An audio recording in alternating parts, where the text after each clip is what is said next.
Deixa eu dizer uma coisa para você, não fique chateado se os seus alunos não entendem o que você está ensinando, sabe por quê? Porque até Jesus já ensinou e pessoas não entenderam. Se o mestre Jesus passou pela frustração de ensinar as pessoas não entender, por que que eu acho que eu tenho que ensinar e todo mundo tem que entender?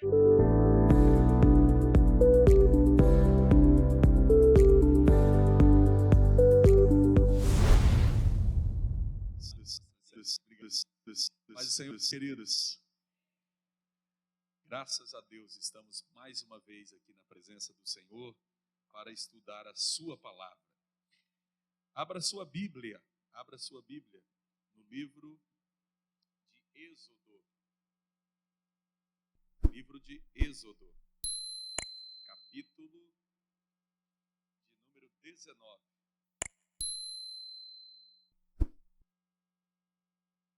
Aleluia, capítulo 19 de Êxodo. O livro que relata a saída do povo de Deus e que de alguma forma nos serve como um protótipo de que nós sempre estamos a caminho, porque a nossa terra não é aqui, o nosso lugar não é aqui. Aqui é um período de transição entre um ponto em que nós estávamos e o ponto em que nós devemos chegar. Então nós estamos no êxodo da vida. Nós estamos peregrinando por aqui. Não é aqui o nosso lugar. Só que enquanto nós passarmos por aqui, nós precisamos fazer um trabalho específico. E esse texto de Êxodo 19 e versículo 6, Êxodo 19, 6, ele é importantíssimo para nos dirigir nessa reflexão, que é a última aqui nesse local, né? Vai ter uma outra reflexão. O pastor Eliseu, meu fiel, já passou aqui para mim. Amanhã pela manhã, né? Ali na igreja 7. Êxodo 19, 6 diz: e vós me sereis reino sacerdotal e povo santo. Os irmãos podem ler comigo? E vós me sereis reino sacerdotal e povo santo. Podem assentar, por gentileza. Só a parte A do versículo.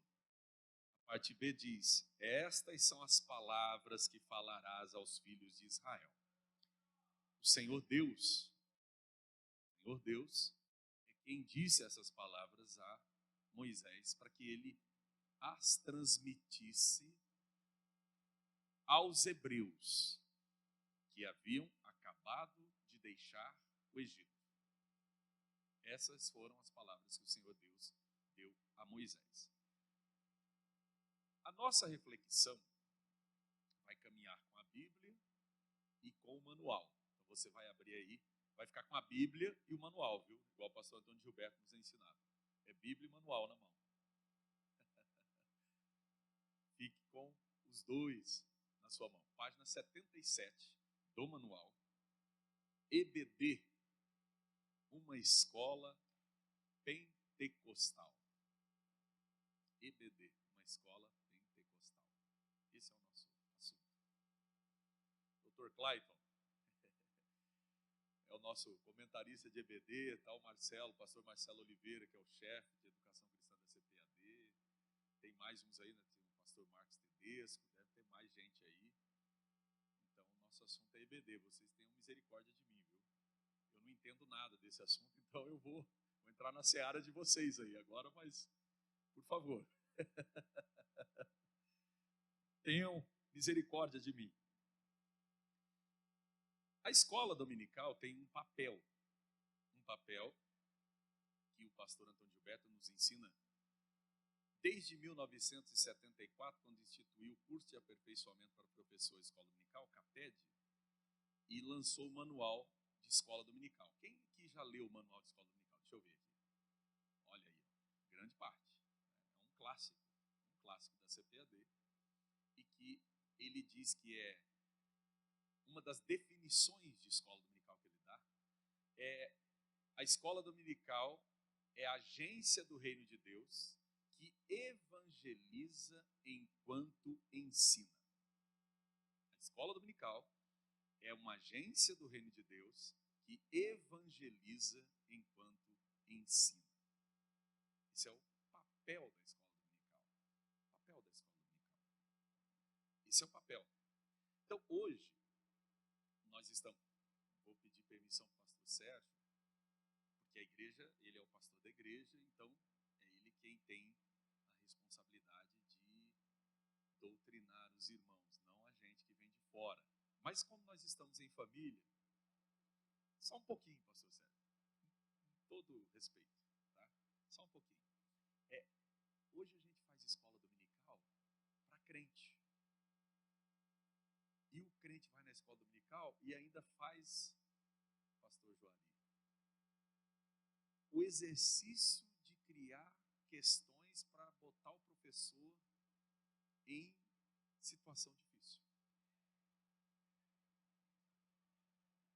Tem gente que ensaia. Eu vou na escola dominical fazer uma pergunta lá para mostrar que eu sei mais do que o professor. Aqui em Joinville eu sei que não tem. Mas por aí, pelo Brasil, por onde eu ando, tem. Viu, pastor Matheus Soares? Tem por aí, pelo Brasil. Aqui em Joinville não.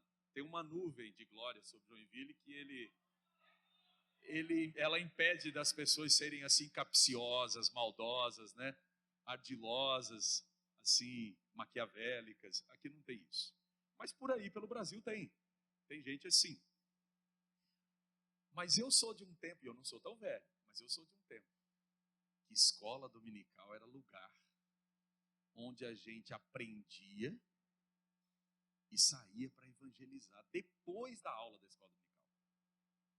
A gente saía dali cheio de desejo de levar pessoas a Cristo. Não havia interesse nenhum de ficar rachando pelo com machado, que é o que alguns fazem na escola dominical hoje. Ele quer rachar pelo com machado, mas não é o pelo assim. Não é na horizontal, não, é na vertical. O camarada quer pôr o pelo em pé e quer rachar ele com machado. Aí ele quer explicar as duas naturezas do Senhor Jesus numa aula de escola dominical de 50 minutos, onde as pessoas estão ali para ter edificação. Ele quer discutir a união hipostática. Ele quer discutir a definição aristotélica de hipóstase. Então, assim, é uma doideira. Ele nem se deu conta das dificuldades que existem nesses conceitos, mas quer discutir isso. Não, a escola dominical não é para isso. A escola dominical, ela teve uma finalidade lá com Robert Raikes, em Gloucester, né, no interior da Inglaterra, isso lá em 1780. E quando começa na Assembleia de Deus, logo nos primeiros dias, com os estudos dominicais, que era um suplemento do jornal Boa Semente, toda a vida, a finalidade é o quê? É dar subsídio para que os crentes evangelizem, façam um trabalho de evangelização e edificação. Não tem a finalidade de discussão teológica pela discussão. Eu gosto de discussão teológica. Hoje talvez goste menos do que já gostei. Porque rinha é uma coisa da molecada, né? Esse negócio de rinha. Então, quem dá mais esporada no outro, porque sabe mais, eu já passei dessa idade. Então, assim, você percebe que é bobagem, né? Só tem perdedores em rinha teológica. Não tem nenhum ganhador. Só tem perdedor. E o principal perdedor é o evangelho manchado, maculado, pela vaidade de dois camaradas que ficam se digladiando à toa. Então, essas coisas não deveriam existir. Então, a escola dominical não é para isso. A escola dominical tem uma outra finalidade. E por que eu estou falando disso? Porque nós recebemos uma incumbência. E essa incumbência se encontra primeiramente aqui nesse texto que eu li com vocês. Deus mandou Moisés dizer ao povo que eles seriam um reino de sacerdotes. Então não havia uma casta sacerdotal separada. Nesse momento não havia. é para que todo o povo entenda o seu papel sacerdotal. Vocês se lembram que eu falei no primeiro dia?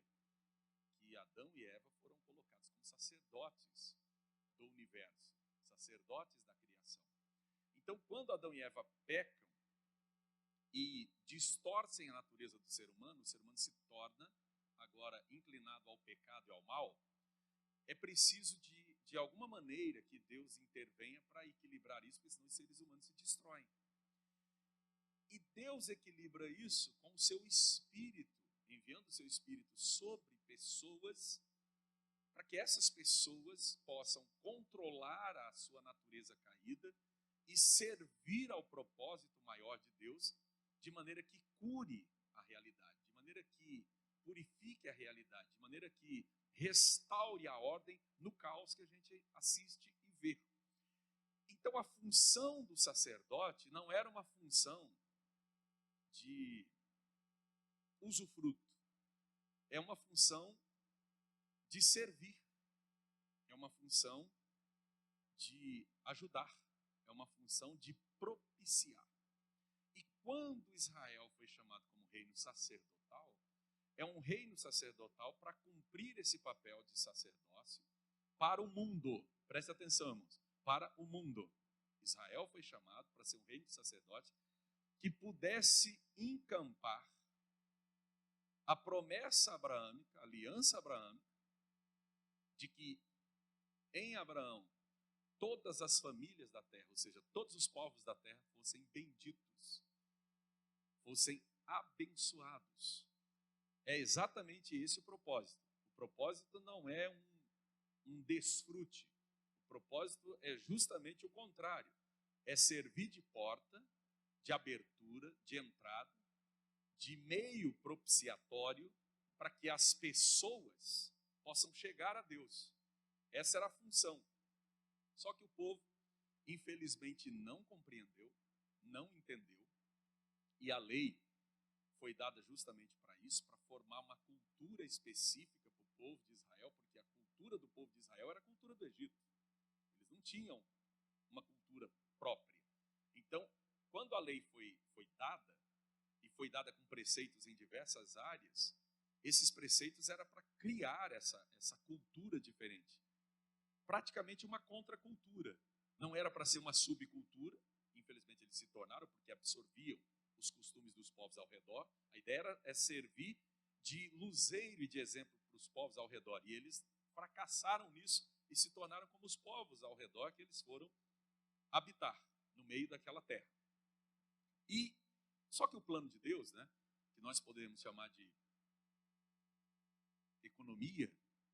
economia da salvação, o plano de Deus, ele possui diversos eventos salvíficos ou histórico-redentores que vão acontecendo no meio desse trajeto, dessa caminhada. Esses eventos vão acontecendo. Cada ponto desse que a gente vai parando para prestar atenção, a saída do Êxodo, depois a sucessão de Moisés, depois a liderança com os juízes, depois o estabelecimento da monarquia, depois a divisão dos reinos, né?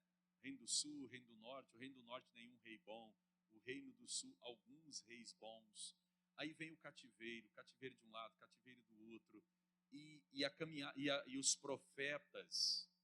profetas sendo levantados para levar o povo ao arrependimento, ao reconhecimento dos seus erros, e uma série de coisas acontecendo. Tudo isso visava formar a mentalidade de Israel, criar um hábitos, para usar a expressão em latim, criar um costume para que esse povo servisse de exemplo. Essa é a ideia, é ser o exemplo, é ser o meio, é ser aquele referencial que todas as pessoas olhariam e diriam, como está lá em Deuteronômio, só este grande povo é gente sábia e inteligente.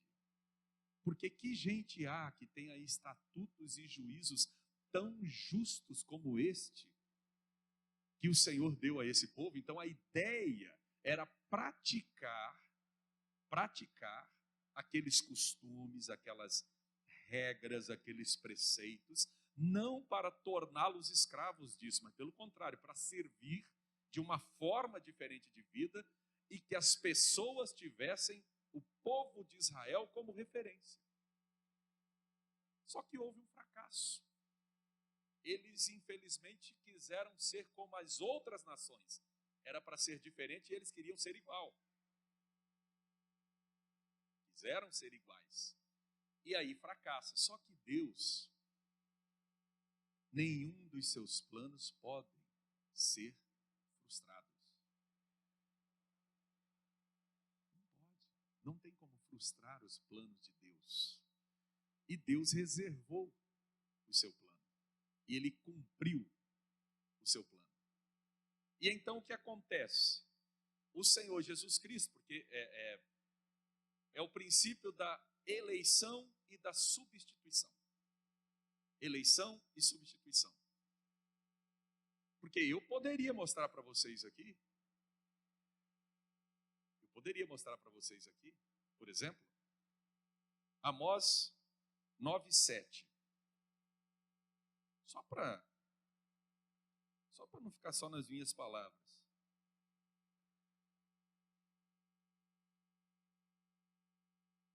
Eu vou mostrar uma coisa para vocês. Não vai dar para desdobrar. Desdobrar não vai dar. Mas eu vou mostrar para vocês. Amós 9:7. Não sois vós para mim, ó filhos de Israel, como os filhos dos etíopes?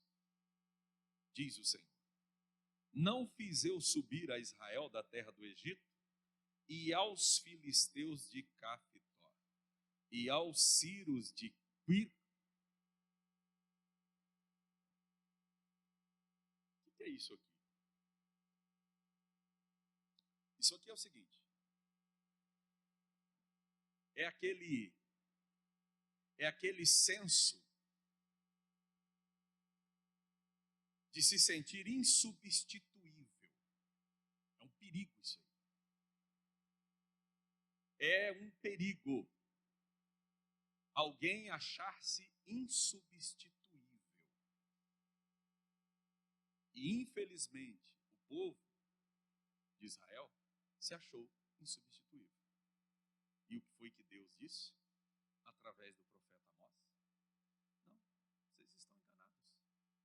Antes de vocês serem meus representantes, eu já contei com os etíopes para serem meus representantes. Os etíopes já foram. Os africanos já tinham sido representantes de Deus muito antes. Sabe? E também os filisteus. E também os sírios. Povos que existem antes da formação do povo de Israel. Ou você acha que antes do povo de Israel, todo mundo foi para o inferno? Deus não proveu salvação para pessoas. Deus sempre proveu salvação, meus irmãos. Porque Deus não tem intenção de que o ser humano vá para o inferno. O ser humano vai para o inferno se ele quiser ir para o inferno. Deus quer que todos nós sejamos salvos. Deus não criou o ser humano para jogá-lo no inferno. Criou para ser aquilo que ele deveria ser. Por decisão, ele se rebela contra Deus. Mas Deus quer trazê-lo de volta. Então o que Deus faz? Ele vai através de pessoas tentando conquistar esses povos. Se você vai lá para o capítulo 20 de Gênesis, 15 de Gênesis, vou mostrar outra coisa para vocês. Quando fala de escola dominical, a gente pensa em conteúdo, né? Então, por isso que dá para a gente pensar aqui um pouquinho sobre isso. Vê aí o versículo 16 do capítulo 15. Mas, na verdade, eu vou ler a partir do 13. Então disse a Abrão: saibas de certo que peregrina será a tua semente em terra que não é sua, e servi-los-á, e aflijá-lo-ão 400 anos. Mas também eu julgarei a gente a qual servirão, e depois sairão com grande fazenda. E tu irás a teus pais em paz, em boa velhice serás sepultado. Leiam comigo aí o 16.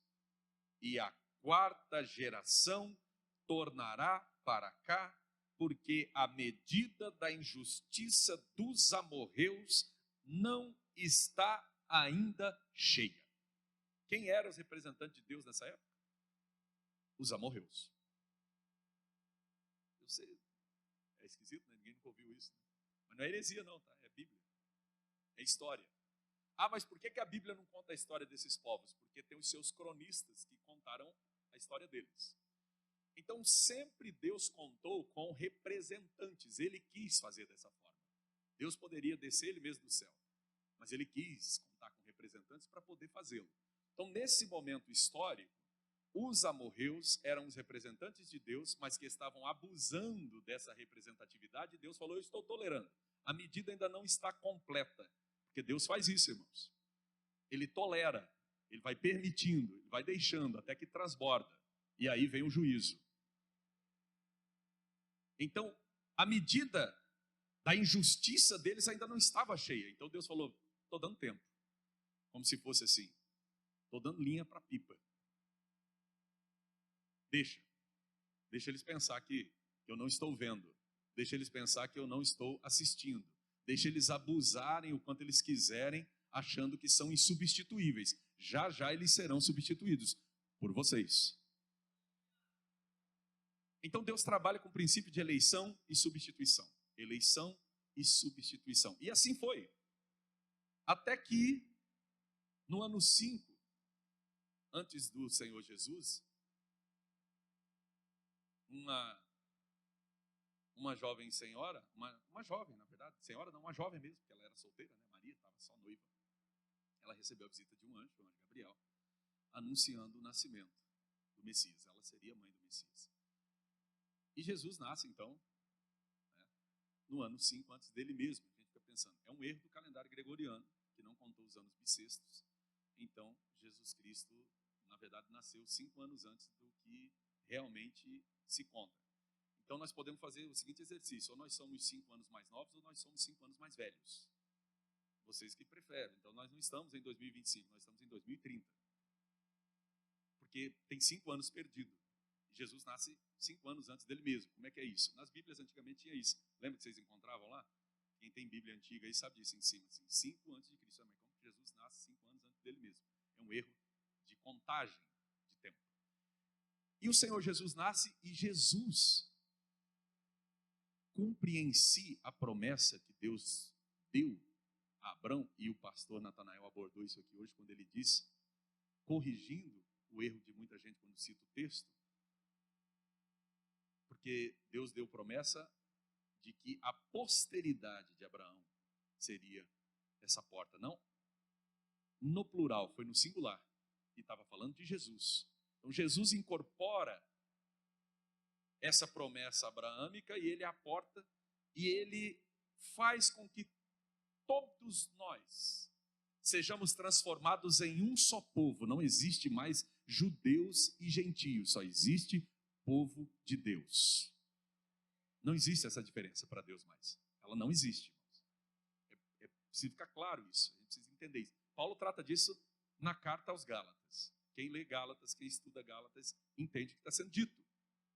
E Jesus, a partir do momento que Jesus Cristo incorpora isso e trabalha isso, ele começa um trabalho com poucos discípulos que são discípulos de João Batista, que seguem João Batista na esperança de que João Batista fosse o Messias, e João Batista diz, eu não sou o Messias. Ele virá após mim, eu estou preparando o lugar para ele chegar. Não sou eu o Messias. É tão bom quando a gente tem consciência do nosso lugar, do nosso papel, da nossa missão, não é? A gente não fica frustrado por não ter alguma coisa que não é nossa e nem fica chateado por acabar o nosso tempo quando realmente precisa que ele seja acabado. Em qualquer área da vida. E João Batista cumpre esse papel e ele diz, olha, se vocês querem seguir o Messias, é esse aí. E os discípulos de Jesus, na verdade, são primeiramente discípulos de João Batista. Então começam a seguir Jesus. E esses homens andam com Jesus durante 3 anos e meio, ouvindo Jesus, escutando Jesus, aprendendo com Jesus. Mas será que eles aprendiam mesmo? Lá no capítulo 15 de Mateus, a gente descobre que quando os escribas e fariseus cercaram Jesus para questioná-lo, porque os discípulos transgrediam a tradição dos anciãos e comiam sem lavar as mãos, e Jesus Cristo não dá a resposta para eles, mas diz o seguinte, e vocês, por que vocês transgridem o mandamento de Deus com a tradição de vocês? E aí ele começa a ensinar, o que contamina o homem não é o que entra pela boca do homem, sim o que sai. O senhor estava falando disso agora há pouco. O senhor estava acabando de falar disso. Jesus falou. Jesus estava falando de uma coisa simples, irmão. Você come, passa pelo processo de digestão e você evacua. Não tem nenhum problema com isso, tem? Não, mas eles não entenderam. Aí Pedro, que era o mais corajoso, chama Jesus de lado, Senhor, explica pra gente essa parábola aí que a gente não está entendendo nada. Jesus fica chateado. Mas até mesmo vocês estão sem entender. O que vocês não entenderam? O que o homem come, desce para o ventre, ele joga fora, vai para o esgoto. Não entendeu o quê? Você come, passa pelo processo digestivo, você defeca. Qual que é o problema de entender isso? Você percebe que Jesus fica irritado ali. Já leram lá na Bíblia ou não? Se vocês não leram, abre aí para vocês verem. Está na Bíblia isso aí que eu estou falando. Jesus fica irritado. Deixa eu dizer uma coisa para você, não fique chateado se os seus alunos não entendem o que você está ensinando, sabe por quê? Porque até Jesus já ensinou e pessoas não entenderam. Se o mestre Jesus passou pela frustração de ensinar as pessoas a não entender, por que eu acho que eu tenho que ensinar e todo mundo tem que entender? Eu não sou melhor do que Jesus, pelo amor de Deus, você não é melhor do que Jesus, tenha paciência e continue ensinando, continue ensinando, continue ensinando. É por aí. E Jesus continua ensinando aquele grupo de homens. Continua trabalhando com aquele grupo de homens. E aquele grupo de homens não parece estar pronto para realizar e dar continuidade à missão que Jesus deixa. E aí no capítulo 28, versículos 19 e 20, do Evangelho de Mateus, Jesus ascende aos céus. Mas ele deixa uma missão para que eles façam o anúncio do Evangelho. Preste atenção. E por todo mundo, pregar o Evangelho a todas as nações. Batizando-as em nome do Pai, do Filho e do Espírito Santo. Fazer discípulo. Então, o nosso amigo pastor Joari aí é do discipulado. Aí falou na tua área, né? Fazer discípulo. Não é uma opção, é um dever. A igreja tem o dever de fazer isso. E esse dever de realizar isso, a gente encontra esse respaldo para se fazer isso, lá na primeira Epístola Universal do Apóstolo Pedro. Vamos lá agora.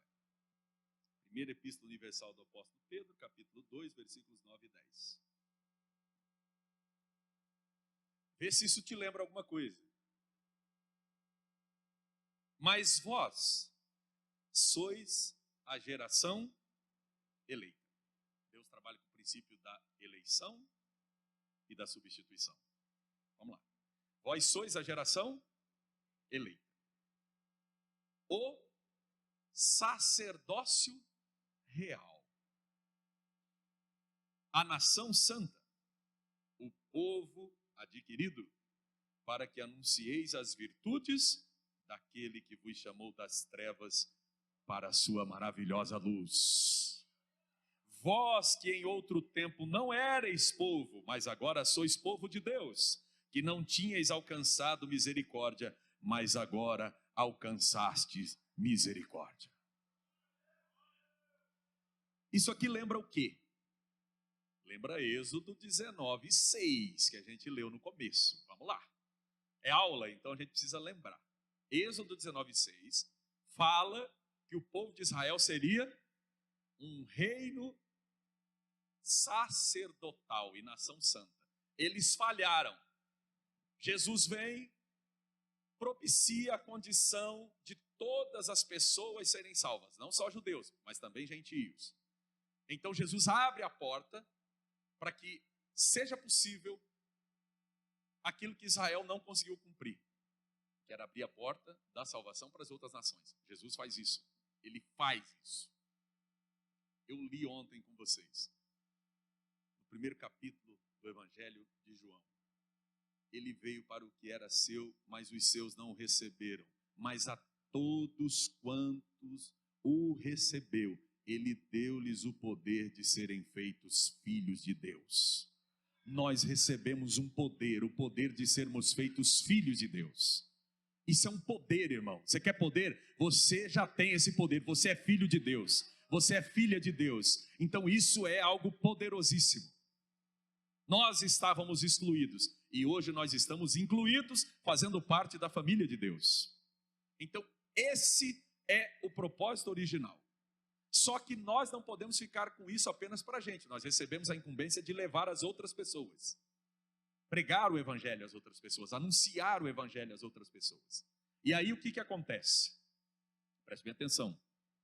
O apóstolo Pedro traz isso, dizendo que nós somos a geração eleita, o sacerdócio real, a nação santa, o povo adquirido. Para quê? Para discutir teologia, para ganhar debate, para jogar conversa fora. Para que é, irmãos?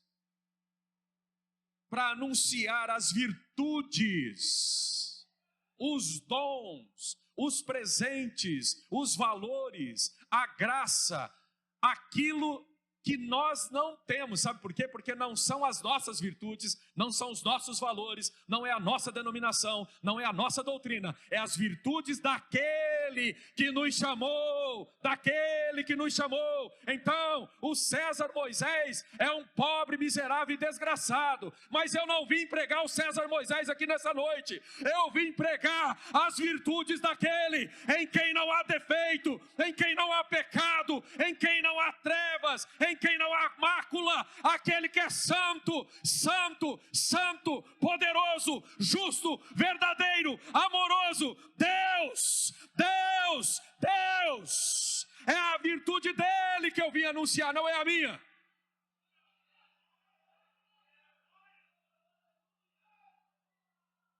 Que me chamou das trevas para a sua maravilhosa luz. Foi para isso que ele chamou a igreja, não foi para a gente ficar discutindo, debatendo. Deixa eu dizer para você, vou te mostrar isso na Bíblia. Deixa eu mostrar na Bíblia, porque quando a Bíblia fala, é a Bíblia, não é o César Moisés, é a Bíblia. É a Bíblia que está falando, a Bíblia, a palavra de Deus que está falando. Quando ela fala, nós nos calamos. Capítulo 7 de Lucas. Capítulo 7 de Lucas. João está lá na prisão, pastor Sérgio. João Batista está na prisão e vai 2 fofoqueiros lá.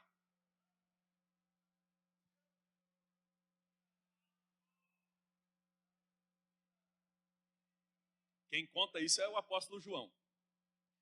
E os camaradas vão lá e dizem assim: você está sabendo que aquele que você batizou está batizando mais gente do que você? Enquanto você está preso aqui, ele está batizando gente. E aí João desmente embaixo e diz assim: Jesus não batizava ninguém, quem batizava eram os discípulos dele. Jesus nunca batizou ninguém em águas, irmão. Jesus batiza com o Espírito Santo. O batismo de Jesus é de outra ordem, é de outra natureza, não é em águas. Eu e você podemos batizar em águas, mas não podemos batizar no Espírito Santo. Quem batiza é o Senhor Jesus Cristo. E o apóstolo, aliás, João Batista, como último profeta do Antigo Testamento, ele tinha consciência de que o prazo de validade do seu ministério estava expirado. E é tão bom quando a gente tem consciência disso, irmão. Saber começar e saber parar.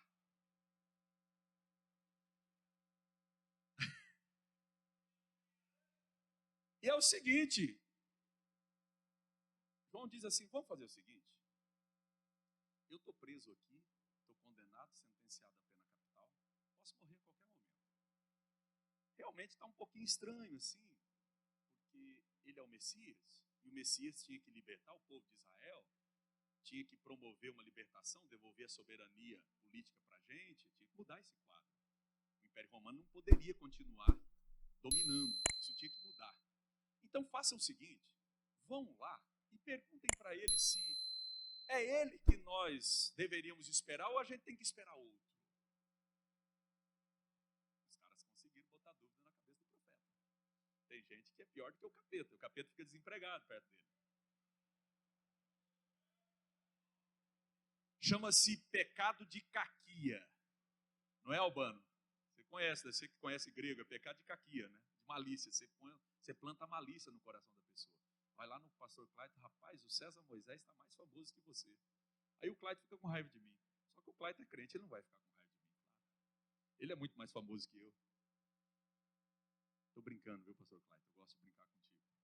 Os irmãos estão entendendo o que eu estou falando, irmãos? Tem gente que faz esse papel do diabo, de jogar a caquia no coração do outro. Aí o João diz, então vamos lá e pergunta para ele. Aí eles foram. Olha aí, versículo 18 do capítulo 7 de João.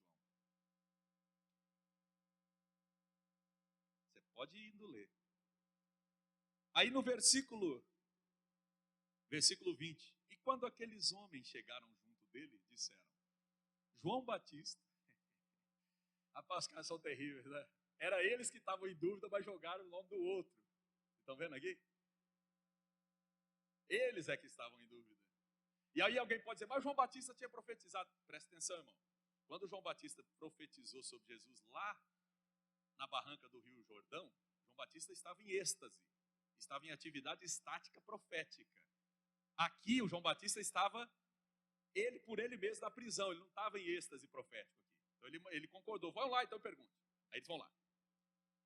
João Batista enviou-nos a perguntar-te, és tu aquele que havia de vir ou esperamos outro? Já pensou, irmão? Se Jesus fosse arrogante? Se Jesus fosse pedante? Se Jesus fosse cheio de si? Ele podia dizer, ué, mas o que aquele camarada está querendo comigo? Ele mesmo não falou que eu era o Cordeiro de Deus que tira o pecado do mundo? Ele mesmo não falou que eu era o batizador, que ele não era digno de desatar as sandálias dos meus pés? E agora ele está em dúvida comigo? Não. Jesus poderia também fazer, sabe o quê? Faz o seguinte, pega o livro do profeta Isaías aí, traz o pergaminho aí, pega uma carroça aí com 2 cavalos e vamos puxar aí o livro do profeta Isaías inteiro. Pega aí mais ou menos uns 50 rolos aí, vamos trazer aqui, vamos ler. Eu vou mostrar para eles na Bíblia que eu sou eu mesmo. Mas o que Jesus fez, irmão? Lê aí o versículo. Olha aí para você ver. Versículo 21, o que aconteceu aí? Leiam aí vocês, 1, 2, 3, vamos lá.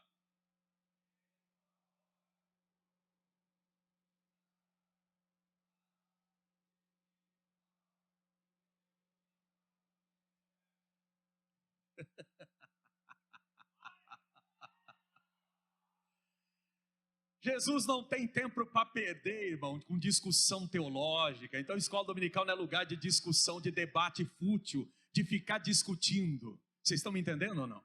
Jesus Cristo tinha um compromisso, e o compromisso dele era libertar pessoas, tirar pessoas das trevas, tirar demônio da vida das pessoas, curar a enfermidade das pessoas, libertar as pessoas.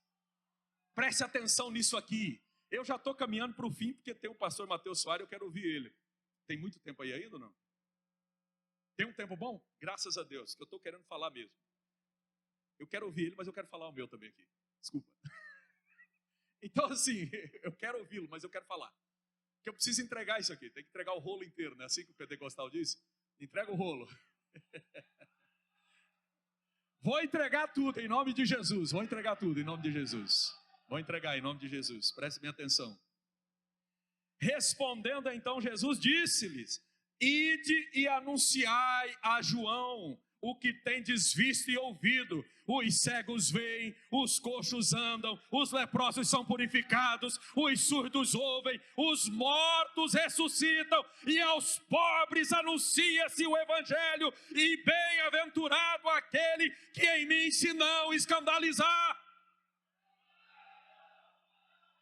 O evangelho não é blá blá blá, o evangelho não é conversa, o evangelho não é discussão, o evangelho não é teoria, o evangelho é poder de Deus, o evangelho é transformação, o evangelho é cura, o evangelho é expulsão de demônio, o evangelho é morto voltar a viver, o evangelho é sair das trevas para a sua maravilhosa luz. Não é trololó, não é discussão teórica, não é debate de internet. O pessoal diz assim: por que os pentecostais não fizeram teologia? Porque os pentecostais estavam expulsando o demônio, pentecostal estava tirando gente das trevas, pentecostal estava curando gente. Pelo amor de Deus, evangelho não é teoria, não é blá blá blá.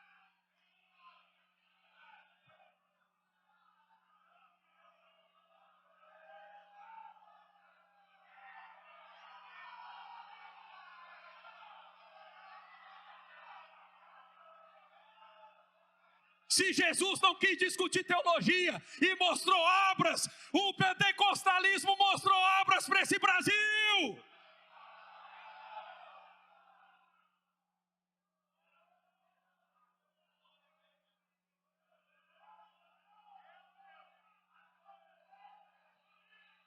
Deu para entender, já não deu? Eu posso parar aqui agora. Já deu para entender. Já deu para entender, ué. Mas você quer teologia? Eu te dou teologia. Está cheio de doutor de teologia aqui. Está cheio de gente formada aqui. Tem livro também de teologia aqui. Já tem tudo aqui. A gente não está precisando mais de nada. Só está precisando voltar a fazer o que precisamos fazer: pregar, evangelizar, curar, libertar, expulsar demônio. Tem que voltar a ser pentecostal.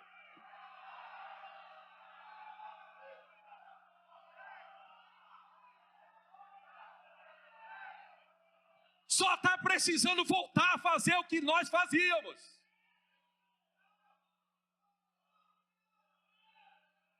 Sabe por quê? Porque esse é o nosso papel: reino sacerdotal, sacerdócio real, geração eleita, nação santa, povo adquirido, para anunciar aquele que vos chamou das trevas para a sua maravilhosa luz. Escola dominical é lugar de você abastecer para você poder realizar, abastecer para realizar. Não é para ficar discutindo, não é para ficar tentando adivinhar o dia da vida de Jesus, porque é até pecado. É para você se abastecer e fazer a obra.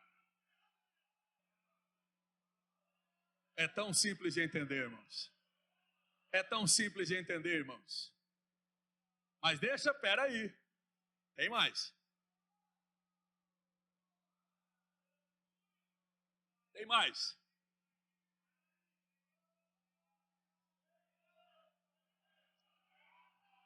Tem mais. Tem mais da Bíblia, não é conversa fiada, é a Bíblia aqui, tá? Você quer pregação expositiva? Vamos pregar expositivamente. Mas não precisa ser marasmo, não precisa ser morto. Pode ser dinâmico, pode ser cheio de graça, pode ser cheio de poder, pode ser cheio de unção, pode ter teologia, pode ter fundamento, pode ter teoria, mas tem que ter unção, tem que ter graça, tem que ter poder, tem que ter realização.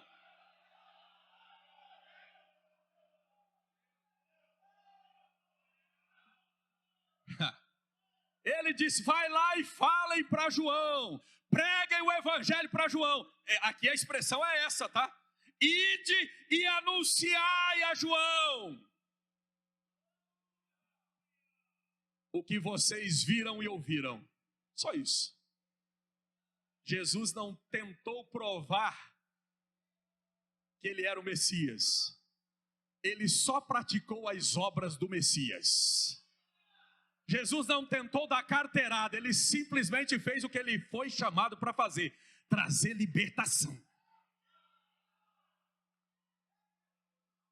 Quem fica discutindo a teologia certa não tem tempo para fazer o que Jesus mandou fazer, irmãos.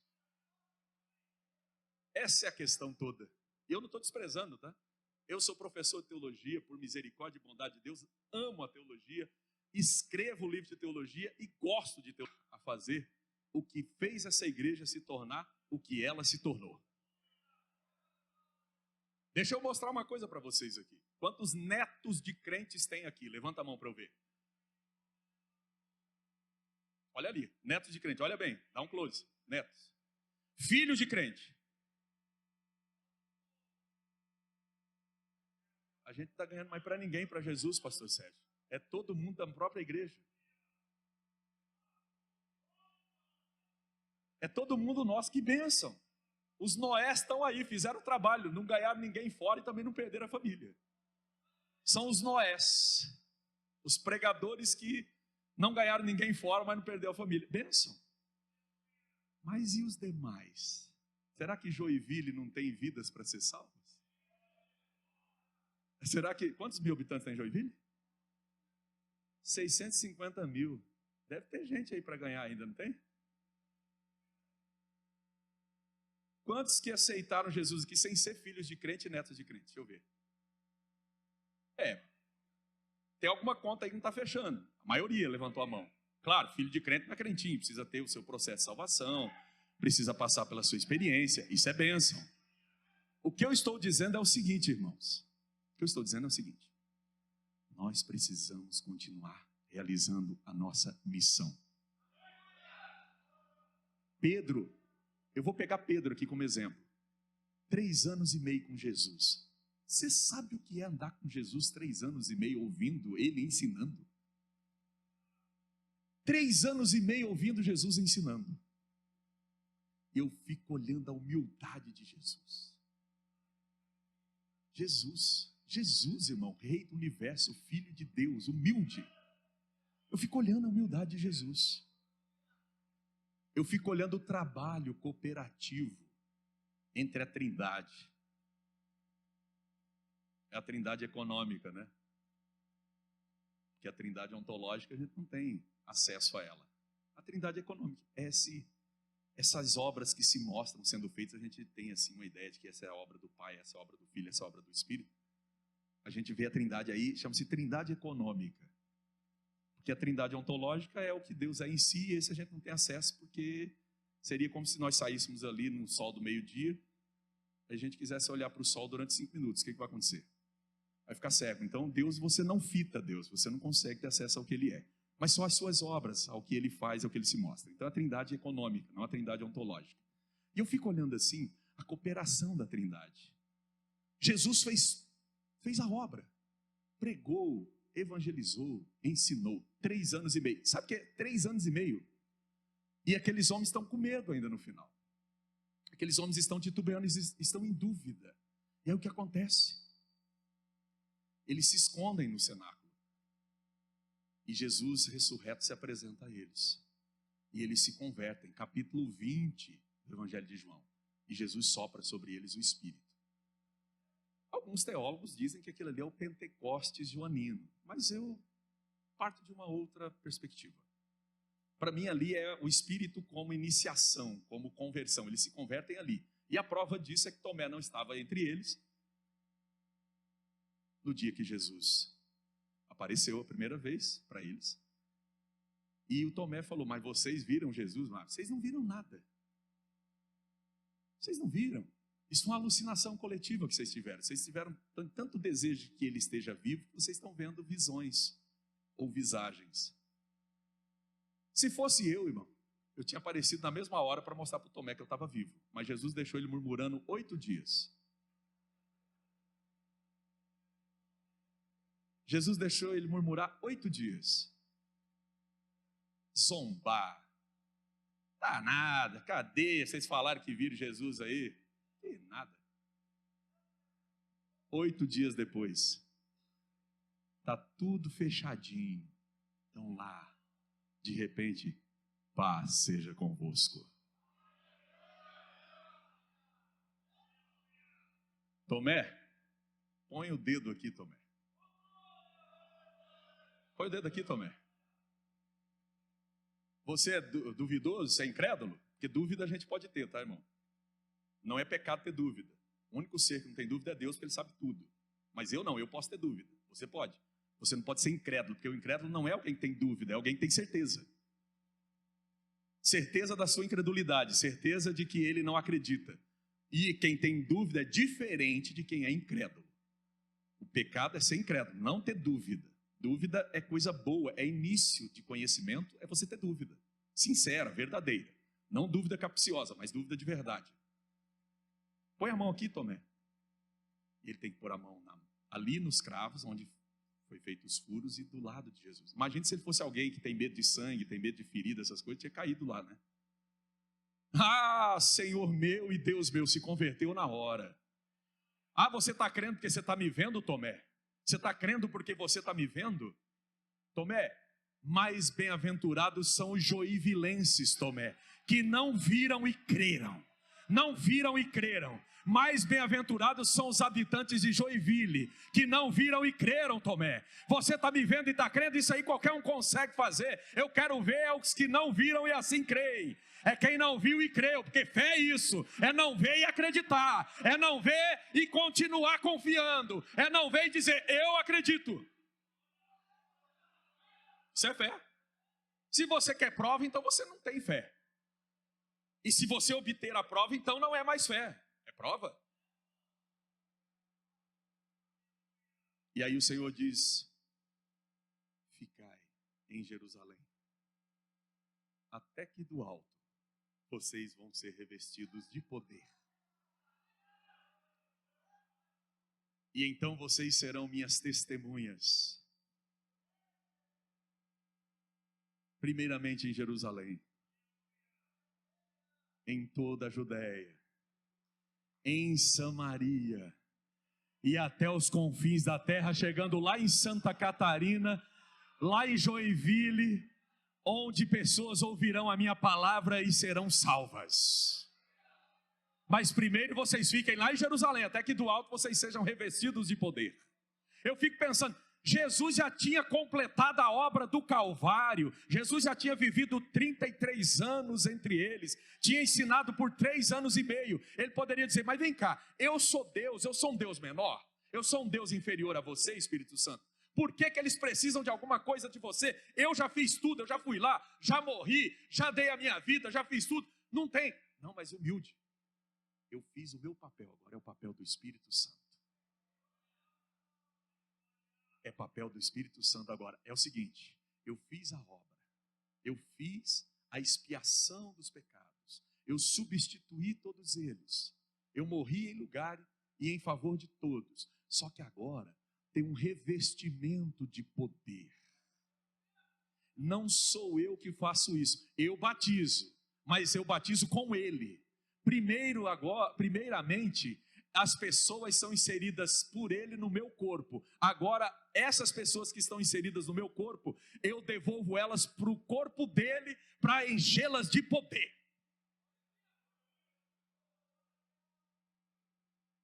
É uma obra cooperativa. A Trindade não tem ciúmes, a Trindade tem cooperação e mostra para a gente como é que é viver em harmonia.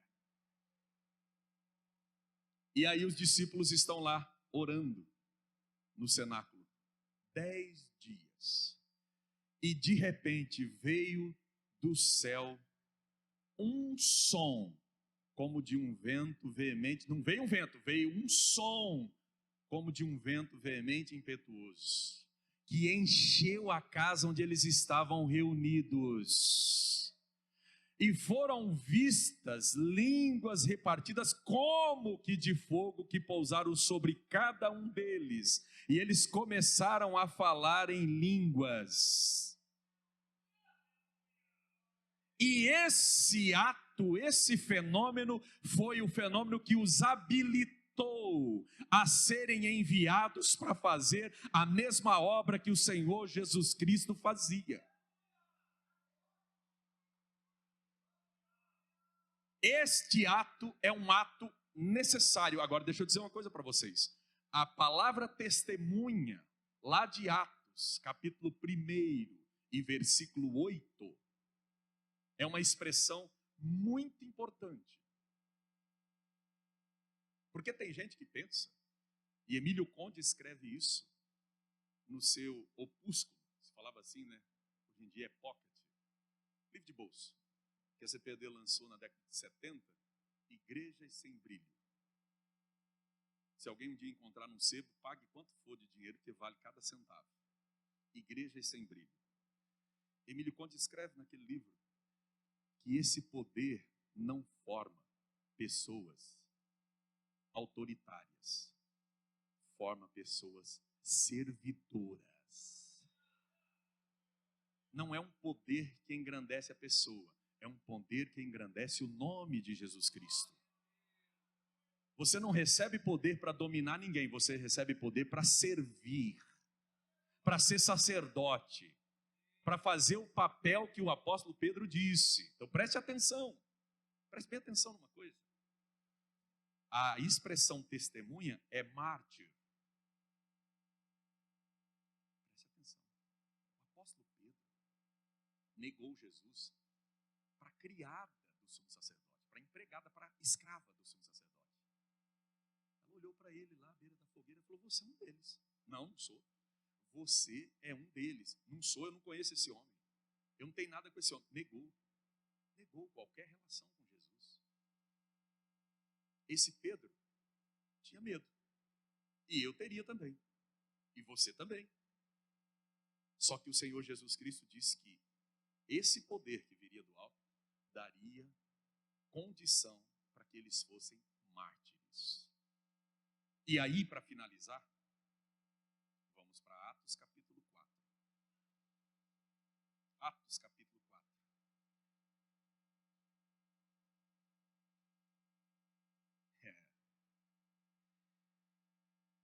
Meu Jesus. Eu fico tão feliz lendo isso aqui, irmãos. Eu fico tão feliz, sabia?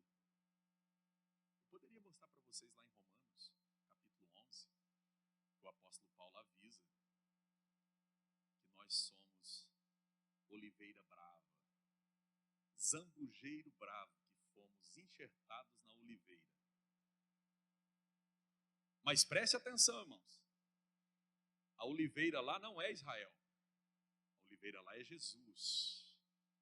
O povo de Israel foi cortado do tronco da oliveira porque não deu frutos. E nós fomos enxertados lá no caule e recebemos a seiva do tronco para poder dar frutos. Mas o apóstolo Paulo diz lá de maneira clara.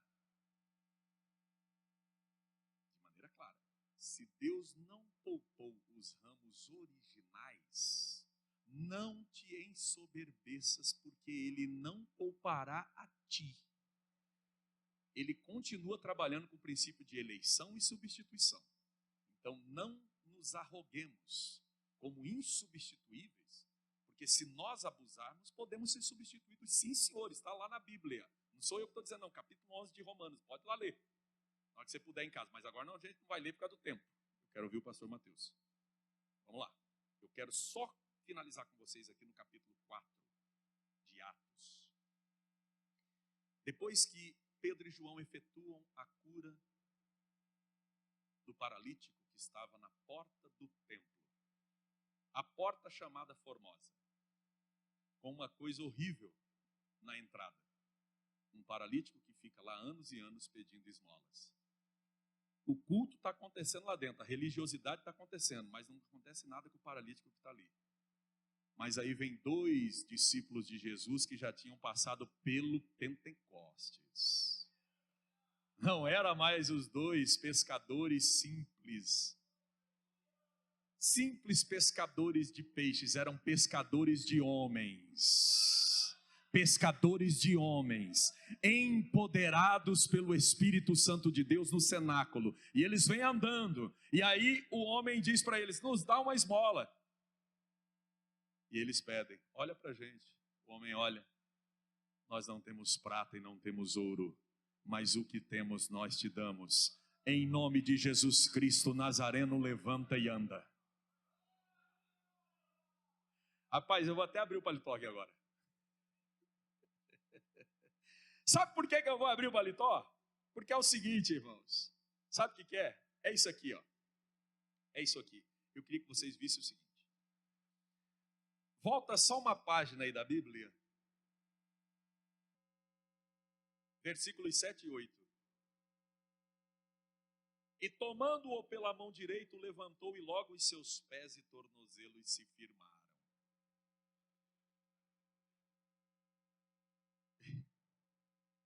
Olha o versículo 8. Aí ele foi curado, saiu assim, ó.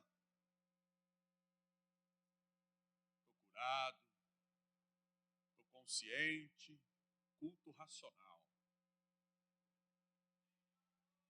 Foi assim que ele saiu, irmão? Como é que foi que ele saiu? Como é que foi que ele saiu, irmão? Ele saiu saltando, ele saiu pulando, ele saiu louvando, porque ele era paralítico e recebeu uma bênção de Deus. Eu não tenho problema com pulo, eu não tenho problema com salto, desde que seja pelo Espírito, desde que seja reação física, verdadeira, genuína, poderosa, gerada pela ação do Espírito para produzir transformação. Eu já tive problema com isso, hoje eu não tenho. Eu não mando ninguém fazer, mas se alguém fazer, eu não proíbo. Sabe por quê? Eu sou pentecostal e no pentecostalismo sempre teve reação física. Gunnar Vingre chegou até a flutuar.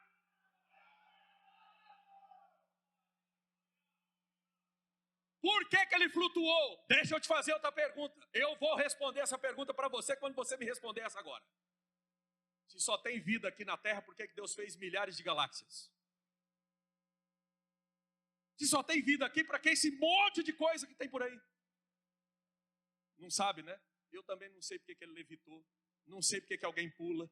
Não sei porque alguém salta, não sei porque alguém grita. Se for voluntário, se for pelo Espírito, pode saltar, pode gritar, pode pular, porque às vezes é uma expressão de libertação que está querendo saltar aí. Não tem problema, se for pelo Espírito, pode saltar e pode pular. Não tenha vergonha de ser pentecostal. Eu sou com muita fé e muito orgulho no Senhor Jesus de Nazaré. Pode fazer. Está liberado. Está liberado em nome de Jesus. Pode fazer.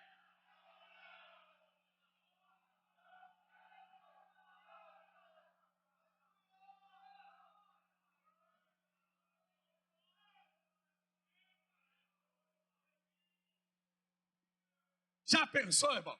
O sacerdote assassino, bandido, com a mão cheia de sangue inocente de Jesus, que entregaram para morrer mentindo, lá fazendo o paramento dele, fazendo o culto dele, racional, o culto dele aquele culto purificadinho, aquele negócio todo, aquela liturgia, aquele trololó todo, aquela santidade de aparência, e de repente entra o paralítico saltando e pulando dentro do templo, e o povo começa a louvar a Deus, o povo começa a glorificar, e ele fica assim atônito e diz: mas o que está acontecendo? Não é por causa da sua liturgia, é por causa da ação do Espírito de Deus, que operou para o lado de fora da instituição, operou para o lado de fora do templo, porque dentro do templo Deus já tinha sido expulso há muito tempo. É preciso se cuidar para não expulsar Deus daqui. É preciso se cuidar para não expulsar Deus daqui, porque ninguém pode impedir a ação do Espírito de Deus.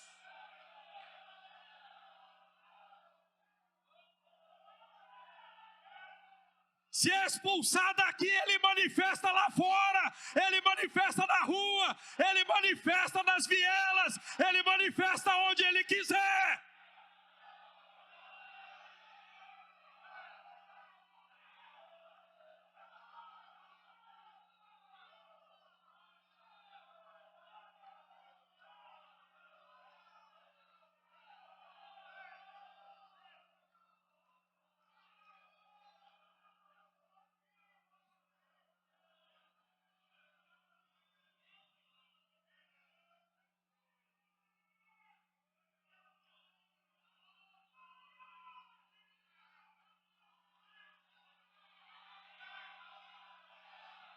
Pode deixar.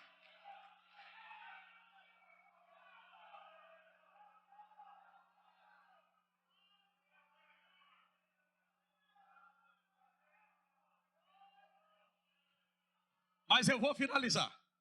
É agora. Preste atenção, capítulo 4. de Atos. Só mais um pouquinho, você vai glorificar com vontade agora. E estando eles falando ao povo, os discípulos estavam pregando para o povo. Sobrevieram os sacerdotes e o capitão do templo e os saduceus. Olha o versículo 2.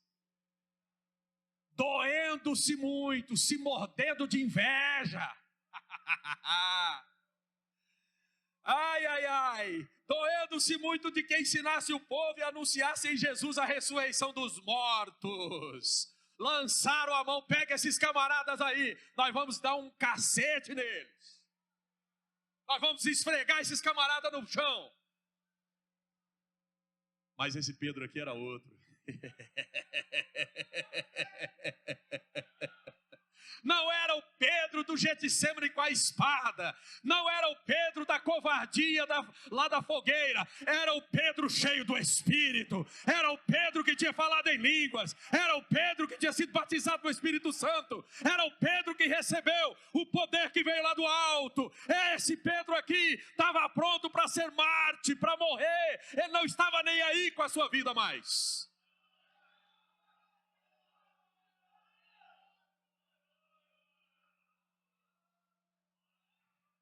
E aí você fala, mas e o tema da escola dominical? Você não entendeu ainda?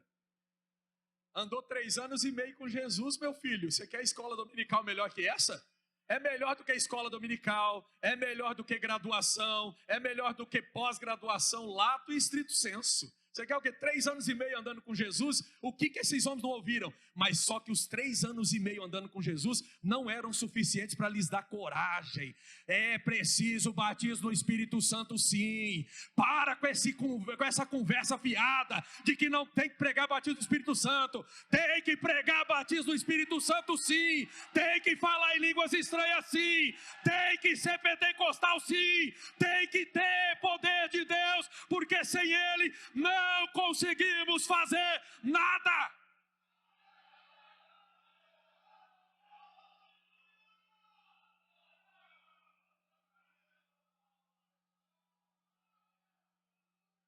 Eu estou com medo desses pregadores da Assembleia de Deus que estão falando mal do pentecostalismo.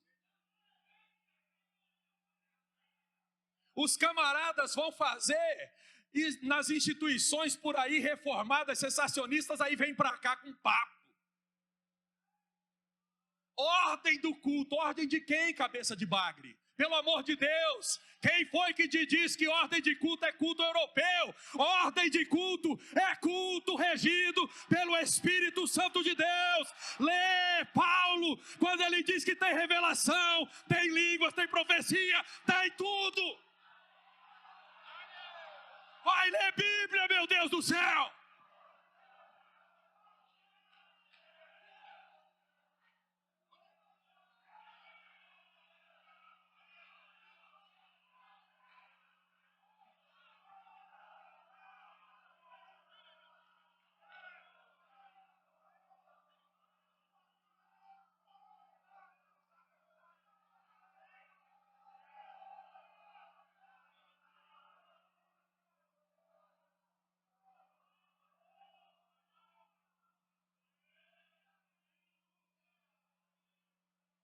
Prenderam Pedro e João. Essa foi a primeira de muitas prisões. Prenderam Pedro e João, jogaram lá no calabouço. Joga esses 2 camaradas aí. Vamos dar um corretivo. Depois de eles ficarem presos aí e ver o que isso aqui é, eles vão sair daqui fininhos. Eles vão sair daqui quietinhos. Eles vão sair daqui morrendo de medo. Prende eles aí. Deixaram eles até o dia seguinte. Só que o problema, irmão, é que eles já tinham pregado o evangelho lá no templo. Não foi fazendo parte da liturgia, não. Foi fora da liturgia. Foi fora da liturgia. Fora da liturgia, porque no templo só o sacerdote que falava. Na sinagoga alguém podia falar, mas no templo só o sacerdote. Só o assassino lá que falava. Só o bandido lá que falava. Aí aconteceu o seguinte, reuniram-se os homens da capa preta, né? Os principais, os anciãos, os escribas.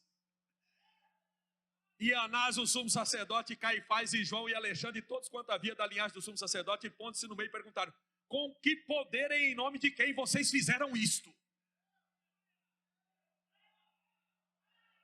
Os homens conhecem teologia, mas não conhecem o poder de Deus, irmão.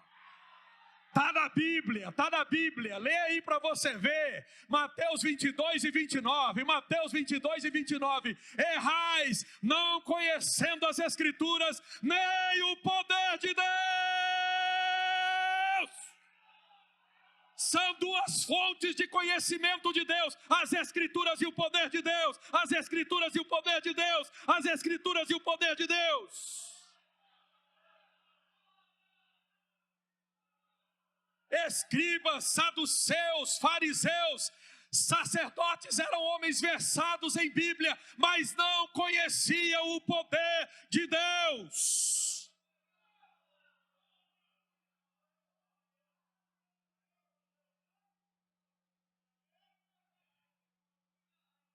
Versículo 8, pelo amor de Deus, capítulo 4, versículo 8 de Atos. Olha a tua Bíblia, vamos olhar a Bíblia. Então Pedro, cheio de si, cheio de coragem, cheio de valentia, cheio de orgulho religioso, cheio de convicção política. Foi isso? Pedro cheio de quê? Cheio do Espírito Santo, cheio do Espírito Santo, crente pentecostal, de verdade, lhe disse: principais do povo e vós anciãos de Israel, visto que hoje somos interrogados acerca do benefício feito a um homem enfermo e do modo como foi curado, seja conhecido de vós todos e de todo o povo de Israel, que em nome de Jesus Cristo Nazareno, aquele a quem vós crucificastes e a quem Deus ressuscitou dos mortos, em nome desse é que este estação diante de nós. Ele é a pedra que foi rejeitada por vós, os edificadores, e qual foi posto por cabeça de esquina, e em nenhum outro há salvação, porque também debaixo do céu nenhum outro nome há dado entre os homens pelo qual devamos ser salvos. O Pedro que negou qualquer amizade com Jesus para a escrava do sumo sacerdote, agora despeja essa mensagem expositiva na cara do sumo sacerdote. Seus assassinos, foi em nome daquele homem inocente que vocês crucificaram, que vocês mentiram e entregaram ele para os romanos matar. É em nome dele que nós estamos fazendo isso aqui. A pedra que os edificadores rejeitaram, ela foi posta por principal da esquina, e é sobre essa pedra que está a salvação, que está edificada a igreja do Senhor Jesus Cristo de Nazaré. Não, peraí. Vamos ficar em pé. Fica em pé. Se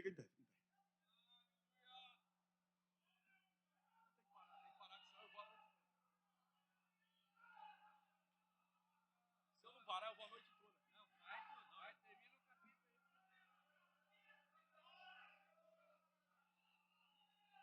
Vou parar.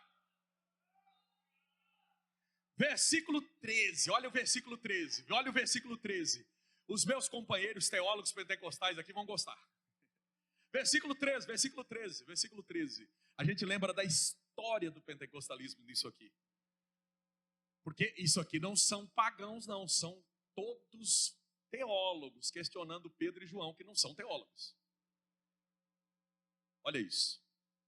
Então, eles, vendo a ousadia de Pedro e João, e informados de que eram homens sem letras e indoutos, se maravilharam e tinham conhecimento de que eles haviam estado com Jesus. Isso confunde a cabeça do pessoal. Quando o movimento pentecostal começou nesse país, muita gente ficou atônito. Como é que esse bando de gente analfabeta aí pode dizer que vai pregar, não conhece hebraico, não conhece grego, não sabe fazer exegese, não sabe nada? Como é que eles vão pregar? Irmão, Deus não mandou a gente fazer exegese de hebraico e grego, não. É importante, mas não mandou fazer. Ele mandou você pregar o evangelho. Ele mandou você libertar pessoas. Ele mandou você curar pessoas. E quando Daniel Berg e Gunnar Vink chegaram aqui há 114 anos, eles pregavam: Jesus Cristo salva, Jesus Cristo cura, Jesus Cristo batiza no Espírito Santo e Jesus Cristo em breve voltará. Essa mensagem o catedrático entendia e o seringueiro lá de Belém do Pará entendia, e assim você e eu fomos alcançados por homens sem letras e indoutos. E isso não é uma apologia ao anti-intelectualismo, isso aqui é o seguinte: isso aqui é história, isso aqui é Bíblia. Nós precisamos voltar ao poder do cenáculo, ao poder do cenáculo. Nós precisamos escutar novamente o som como de um vento impetuoso e veemente enchendo essa casa. As línguas precisam descer, as línguas precisam descer, precisam pousar sobre cada um, precisa da ousadia, precisa dar poder para voltar a ser sacerdócio real, nação santa, geração eleita, povo adquirido, para anunciar aquele que nos chamou das trevas para a sua maravilhosa luz. Quem quer ser batizado no Espírito Santo, vem aqui. Vem aqui ser batizado no Espírito Santo nessa noite. Aqui é uma igreja pentecostal e não vamos sair daqui sem ver operação e sinais acontecendo. Quem quer ser curado, vem aqui. Quem quer ser batizado, vem aqui. Quem quer ser libertado, vem aqui. Em nome de Jesus.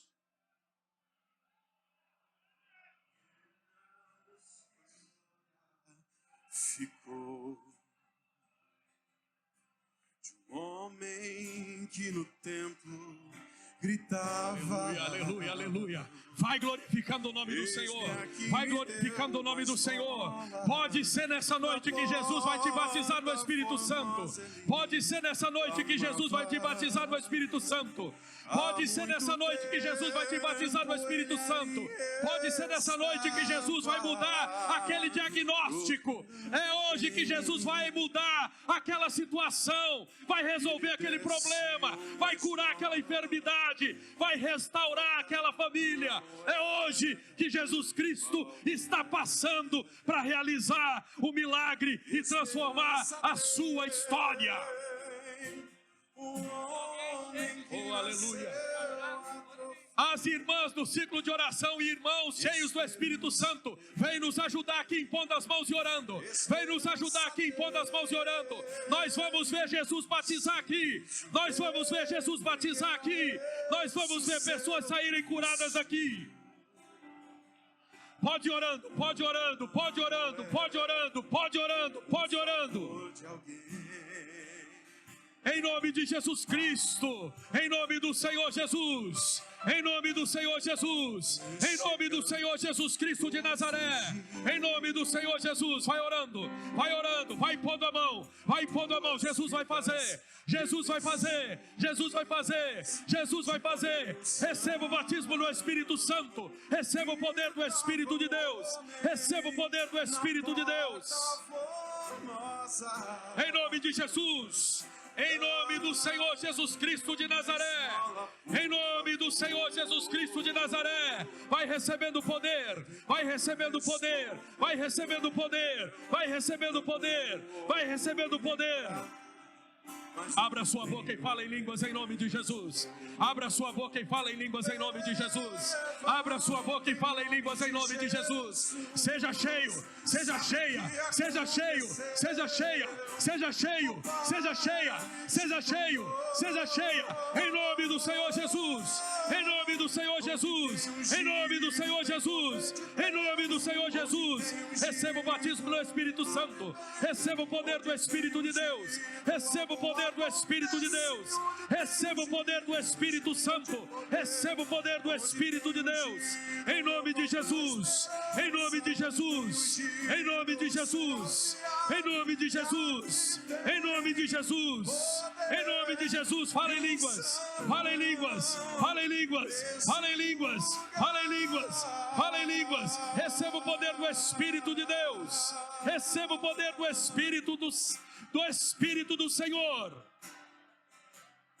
Em nome de Jesus seja curado, em nome de Jesus seja curada, Que o Senhor Jesus Cristo te dê saúde agora. Que o Senhor Jesus Cristo te dê saúde agora.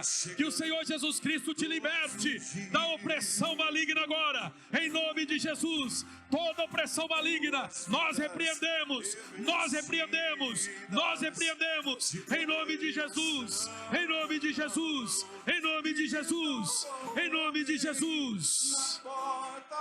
Receba o poder do Espírito de Deus. Receba o poder do Espírito de Deus. Receba o poder do Espírito de Deus. Receba o poder do Espírito de Deus. Receba o poder do Espírito de Deus.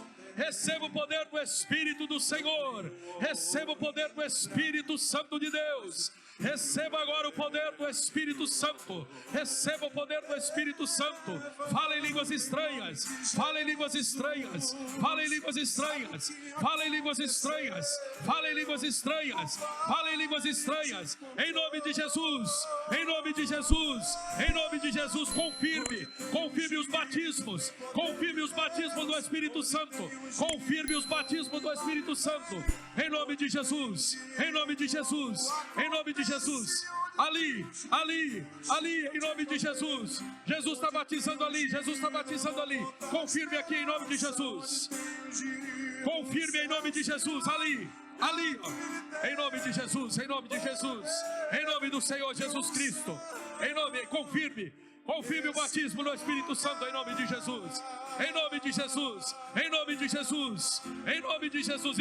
Isso, ora, intercede, pede, clama. Em nome de Jesus. Em nome do Senhor Jesus Cristo.